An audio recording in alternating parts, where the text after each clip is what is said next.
tindak sak pecak nut jemangkaing suku kedeping netro pinanganten kekalih kalarapaken wonten ing damparing keprabon lenggah nah lenggah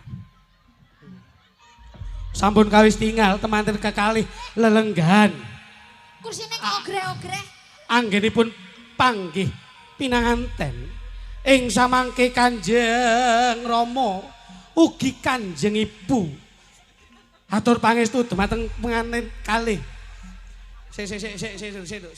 stop Mas stop terus seloyo niki ini Dok Kursine obah dhewe. ini ya Le Dok Cah Bagus kursi iki pancen sik lagi anyar baute urung kenceng Oh, baute urung kenceng. Tapi bakoh Mas ya. bakoh Nggih. iki mergo kendeken lemu lenggah Terus iki ben iso dhuwur iki rada didudul ngene Dok nah Oh, iya. iki kok iso dhuwur deh ya ta Nggih. nah iki ngene mudhun nah Oh, mudune mriko. nggih jajal Le Jajal. Dik nah Iya. buka anu Dok jajal Dok jajal Apa? Kursi kok kene kuwade Aku lek sing didol akbar gak apa-apa. Nyapa? Bisa dhuwur. Lek sing didol nanda iki ora dhuwur. Lah piye? Podot. Oh, iso. Didol las mak.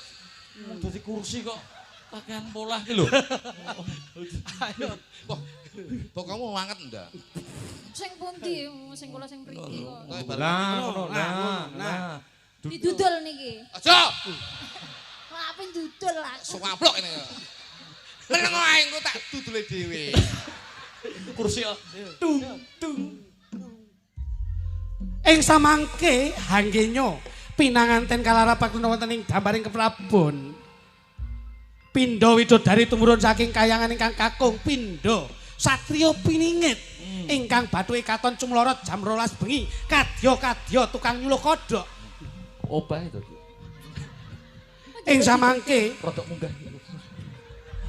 pinanganten kekalih anggit kuwi obah sik hop. Ngene. Kowe iki kursi aja obah ae. Kursi iki sing aman. Digrayahi ngene.